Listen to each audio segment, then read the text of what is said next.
129ခုမြောက်သောဆာလံအပိုက်ငယ်1ထာဝရဘုရားသည်အင်ကိုစောက်တော်မူလျှင်စောက်တော်သူတို့သည်အချီးနီးလှုပ်ဆောင်ကြ၏ကပ္ပဦးကျမ်းအခန်းကြီး2ခန်းငယ်18ထာဝရရှင်ဘုရားသခင်ကလည်းယောက်ျားသည်တယောက်တည်းမနေကောင်းသူနှင့်တော်သောအထောက်အမကိုသူ့ဖို့ငါလုပ်အောင်မည်ဟုအကြံရှိတော်မူ၏အာမင်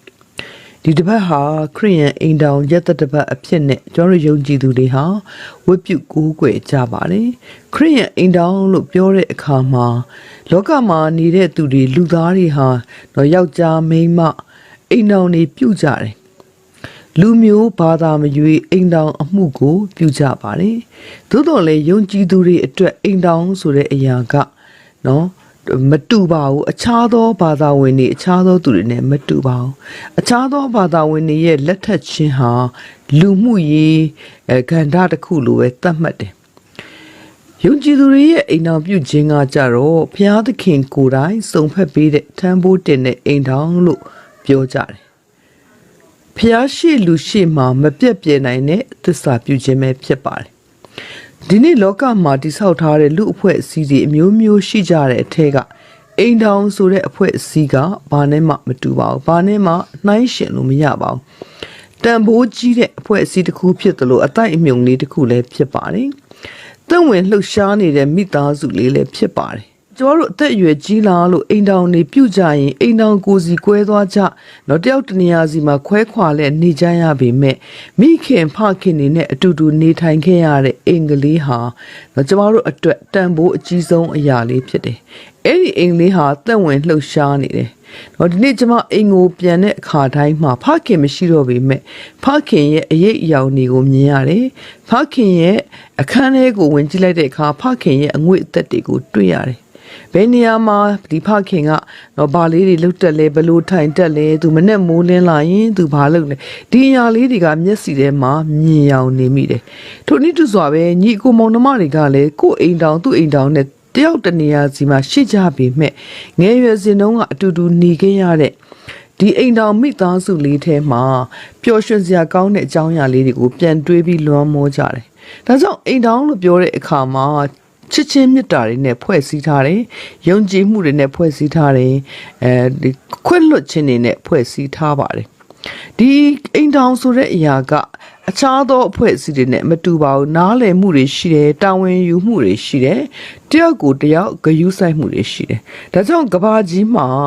အခြေခံအကျဆုံးလူအဖွဲ့အစည်းတစ်ခုကိုပြောရရင်အိမ်တောင်မိသားစုတစ်ခုပဲဖြစ်ပါတယ်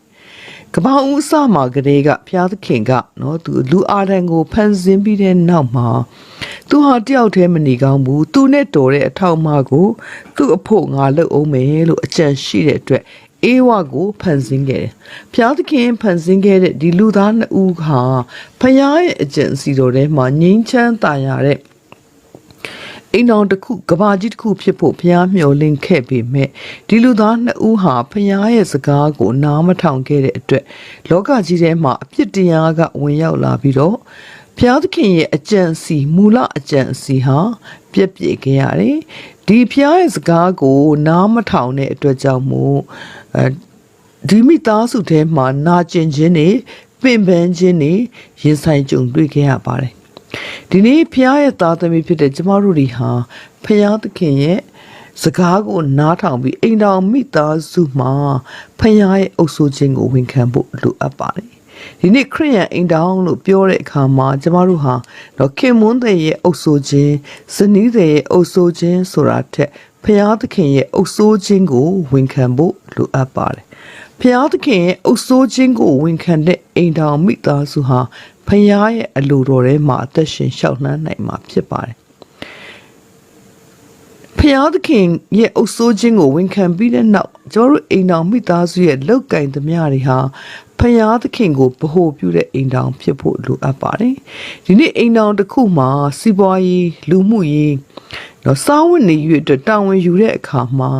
တော့ခင်မွန်းတဲ့ကလည်းငါပဲလုပ်ရတယ်ဆိုတဲ့အရာမျိုး ငါအပေါ်မှာဘို့ပြုတယ်ဇနီးတွေကလည်းငါလည်းလောက်ရတာပဲဆိုတဲ့အရာမျိုးပေါ့ငါဆိုတဲ့အရာကိုဘို့ပြုမယ်ဆိုရင်ဒီအိမ်တောင်ဟာဘယ်လိုမှမตายရနိုင်ပါဘူးဖျားသခင်ကဒီအိမ်တောင်ရဲ့အချုပ်အခြာဖြစ်တယ်အိမ်တောင်ရဲ့ဥကောင်းဖြစ်တယ်ဖျားသခင်သာလျှင်အိမ်တောင်ရဲ့ဘို့အချက်အခြာဖြစ်တယ်ဆိုတာကိုကျမတို့ခံယူဖို့လိုအပ်ပါတယ်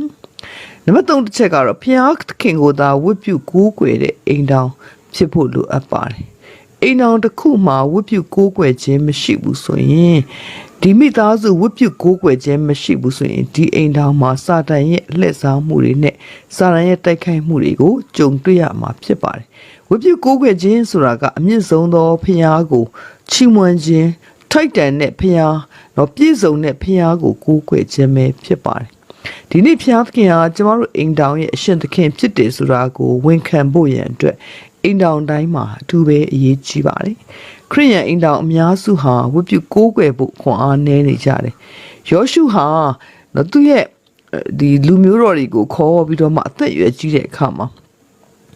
ဒီဣသရေလလူမျိုးတွေဟာအခြားသောဘုရားတွေကိုကိုးကွယ်တာတွေရှိတယ်သို့တော်လည်းသူက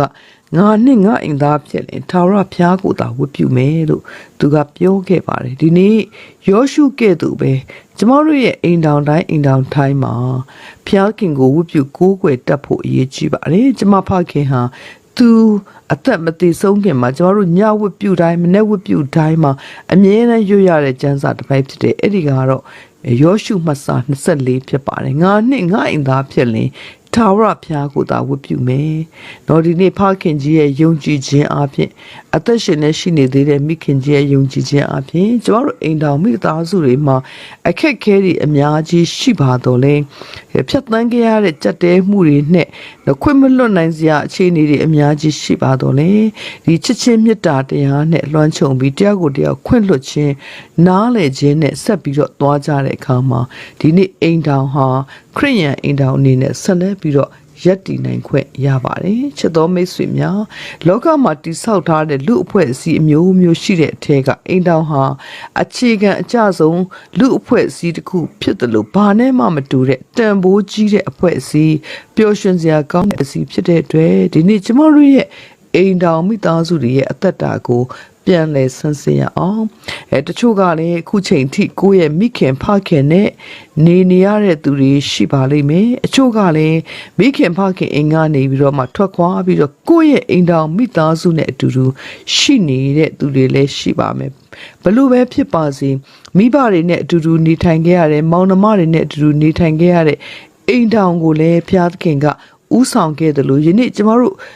အိမ်တော်ဘက်ပြုထားတဲ့အခြေအနေတွေဟာလည်းအခက်ခဲတွေအကျက်တဲတွေရှိကောင်းရှိပါမယ်။သို့တော်လည်းဒီအခြေအနေတွေထဲမှာပဲဘုရားသခင်ဟာကျမတို့ကိုဥဆောင်နေတယ်။ဘုရားကကျမတို့ကိုလမ်းပြနေတယ်ဆိုတာကိုဝန်ခံပြီးတော့ဘုရားကိုဥထိတ်ထားတဲ့အိမ်တော်ဘုရားကိုဗဟုပြုတဲ့အိမ်တော်ဘုရားသခင်ရဲ့အုပ်စိုးခြင်းကိုဝန်ခံတဲ့အိမ်တော်ဘုရားသခင်ကိုသာဝတ်ပြုကိုးကွယ်တဲ့အိမ်တော်ဖြစ်ပြီးတော့ပျော်ရွှင်တဲ့ဘုရားသခင်ရဲ့ဘုန်းတော်ကိုထင်ရှားသောအိမ်တော်မိသားစုများဖြစ်စေဖို့ဤနှုတ်ကပတ်တော်အားဖြင့်ခွန်အားပေးခြင်းပါတယ်အားလုံးပေါ်မှာဖျားရှင်ကောင်းကြီးပေးပါစေကောင်းကင်နှင့်မြေကြီးကိုဖန်ဆင်းတော်မူသောဖဖျားကိုရောကိုယေရှုတင်ပါတယ်တနေ့တာလုံးကောင်းမွန်စွာအသက်ရှင်ရသောအခွင့်ကိုရတဲ့အတွက်ယေရှုတော်ကိုချီးမွမ်းပါတယ်ကျမ်းမာစွာနေထိုင်ခွင့်ရလို့လဲကိုရောကိုယေရှုတင်နေဒီတပတ်ဟာခရစ်ယာန်အိမ်တော်ရက်သက်တပတ်လည်းဖြစ်ပါတယ်ကိုရောကိုယုံကြည်တဲ့သားသမီးတွေဟာကိုရောဥဆောင်တဲ့အိမ်တော်အောက်မှာကြီးပြင်းလာရသောအခွင့်ကိုရတဲ့အတွက်လည်းယေရှုတင်တယ်သို့တော်လည်းဒီနေ့ကိုရောအလိုရှိသောအိမ်တော်များမဖြစ်ခြင်းအတွက်လည်းဝန်ခံလျက်တောင်းပန်ပါတယ်ကိုရောဒီအိမ်တော်မိသားစုရဲ့ဥကောင်းဖြစ်ပါတယ်ဒီနေ့ကိုရော့ကိုဥကောင်းအဖြစ်မထားပဲမိမိကိုယ်ကိုဗဟုပြုနေသောအိမ်တော်များစွာတို့အတွက်လည်းဝန်ချတောင်းပန်ပါတယ်သားသမီးတို့၏အိမ်တော်မိသားစုမှာဖခင်မိခင်ညီကိုမောင်နှမများအဖြစ်နဲ့ယုံကြည်သူမိသားစုဝင်များဖြစ်ခွင့်ရသောကြောင့်လည်းယေရှုတင်နေမိဘဘိုးဘွားတို့ရဲ့ယုံကြည်ခြင်းအပြင်ယနေ့ကိုရော့ကိုကိုးကွယ်နေရသောအခွင့်ကိုရတဲ့အတွက်လည်းယေရှုတင်နေညီကိုမောင်နှမများအားလုံးတို့သည်လည်းဖခင်သခင်ကိုသာလျှင်ကိုးကွယ်ဝတ်ပြုနေကြသောအခွင့်ကိုရတော့လည်းယေရှုတင်နေသားသမီးတို့၏အိမ်တော်အသီးသီးများအပေါ်မှာလည်းကိုရရှင်ဖခင်သည်ဥဆောင်လျက်ကိုရော့ကိုသာကိုးကွယ်ခွင့်ရနေလို့ ကျေးဇူးတင်ပါတယ်ဖယနေ့မညီသောထံပိုးများကိုထမ်းနေကြသည့်အိမ်တောင်များစွာလည်းရှိကြပါတယ်သူတို့ဒီလေဒီခရစ်ယာန်အိမ်တောင်ရဲ့အနှစ်သာရကိုအကောင်းဆုံးသိရှိစေပြီးတော့ဖခင်ကိုသာဥထိတ်ထားသောသူများဖြစ်စေပါဖအိမ်တော်မိသားစုတွေကိုကောင်းချီးပေးပါအိမ်တော်ဦးစီးများကိုလမ်းပြပါဇနီးတဲ့သားသမီးများကိုကောင်းချီးပေးတော်မူပါတာဝန်ယူတတ်သောအိမ်တော်ဦးစီးများဖြစ်စေသလိုအနောက်တန်းကနေပံ့ပိုးပေးနိုင်သောဇနီးကောင်းသားသမီးကောင်းများဖြစ်စေဖို့လည်းမဆပါမိဘများအတွက်တန်ဖိုးရှိသောသားသမီးများဖြစ်စေပါဖ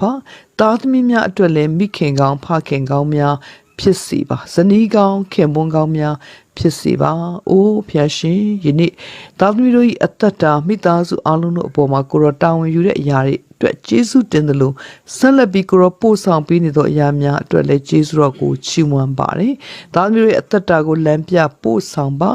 လောက်ကင်ဆောင်ရွက်သောလုပ်ငန်းဆောင်တာများကိုကောင်းချီးပေးပါနေထိုင်ရာတိုင်းနိုင်ငံကြီးကိုကောင်းချီးပေးပါတိုင်းပြည်ကြီးကိုငြိမ်းချမ်းစေပါပြည်သူပြည်သားအလုံးဘေးကင်းလုံခြုံစေပါခက်ခဲကြက်တဲနေသောအချိန်နာရီများမှာသားသမီးတို့ခိုလုံရာကိုးစားရသည့်ကိုရောသားဖြစ်ပါ၏အထူးသဖြင့်စစ်မဲ့ဘေးဒဏ်ထဲမှာကြာရောက်နေကြသည့်သားသမီးများတိုင်းသားညီကိုမောင်နှမများအားလုံးတို့ကိုလည်းကိုရောကွယ်ကာဆောင်းလျှောက်ပါ BND အပေါင်းကနေကင်းဝေးစေတော်မူပါပါမြတ်တော်ရှင်အဖဖျားဆာလောင်မတ်သိမ့်နေတဲ့သူဖျားနာနေတဲ့သူဆေးရုံတက်ရောက်နေရတဲ့သူဒုက္ခရောက်နေတဲ့သူဝမ်းနည်းကြေကွဲနေရတဲ့သူငိုကြွေးနေရတဲ့သူညှဉ်းပန်းနှိပ်စက်ခြင်းကိုခံနေရတဲ့သူတွေဝေဒနာအမျိုးမျိုးကိုရင်ဆိုင်ကြုံတွေ့နေရသောသူချုပ်နှောင်မှုအပေါင်းမှရှိနေတော့သူမတရားဆွဆွဲညှဉ်းဆဲခြင်းကိုခံနေရတော့သူအားလုံးတို့ကိုလည်းကိုရောဖျားကောင်းကြီးပေးလက်ကွယ်ကာဆောင်းလျှောက်တော်မူပါဖယနေ့တိုင်းနိုင်ငံများမင်းအစိုးရများကိုလည်းလမ်းပြပို့ဆောင်ကောင်းကြီးပေးပါတိုင်းသူပြည်သားများတို့အတွက်အကောင်းဆုံးဦးဆောင်နိုင်သောနိုင်ငံခေါင်းဆောင်များဖြစ်စေတော်မူပါမြတ်တော်ရှင်အဖဖျားအသင်းတော်တွေကိုကောင်းကြီးပေးပါအသင်းတော်တွေမှာလည်းကိုရောချစ်ချင်းမြတ်တရားနဲ့လွှမ်းခြုံစေပါအိမ်တော်တွေကိုကွဲပြားစေမဲ့အသင်းတော်တွေကိုကွဲပြားစေမဲ့စာတိုင်းလုံးရလုံးစုံတို့ကိုဖယ်ရှားပေးတော်မူပါယနေ့ညတညတာလုံးမှာလည်းဘေးကင်းလုံခြုံစွာအစရသောအခွင့်ပေးပါဝင်လင်း၍ပင်ပန်းနေသောသူခက်ခဲဒုက္ခရောက်နေသောသူအပေါင်းတို့ကိုလည်းကြည်ရှုဆောင်မတော်မူပါကျေးဇူးတော်အပေါင်းကိုချီးမွမ်းလက်တညတာမှာရန်သူနှောက်ယှက်ခြင်းဖြစ်စေခြင်းအမျိုးမျိုးမှကင်းဝေးစေလက်ဂရရှိအတောင်တော်ရိပ်အောက်မှာနှွေးထွေးလုံခြုံစွာအဆက်နားရွာသောအခွင့်ကိုပြင်ဆင်ပြီးနှက်ပြန်မနဲ့မိုးလင်းနိုးထလာတဲ့အခါကျမ်းမာခြင်းနဲ့နိုးထသောအခွင့်ကိုပြင်ဆင်လက်ကောင်းချီးပေးပါမိကြောင်းတညတာလုံးအတွက်ကိုရောလက်တော်သို့စက္ကန့်အနှံဆုတောင်းသောအခါအသက်ရှင်တော်မူသောသခင်ယေရှုဖျား၏နာမတော်မြတ်၌ကျေးဇူးတော်ကိုချီးမွမ်း၍ဆုတောင်းစက္ကန့်အနှံပါ၏အဖထာဝရမြတ်စွာသောဖျားအာမင်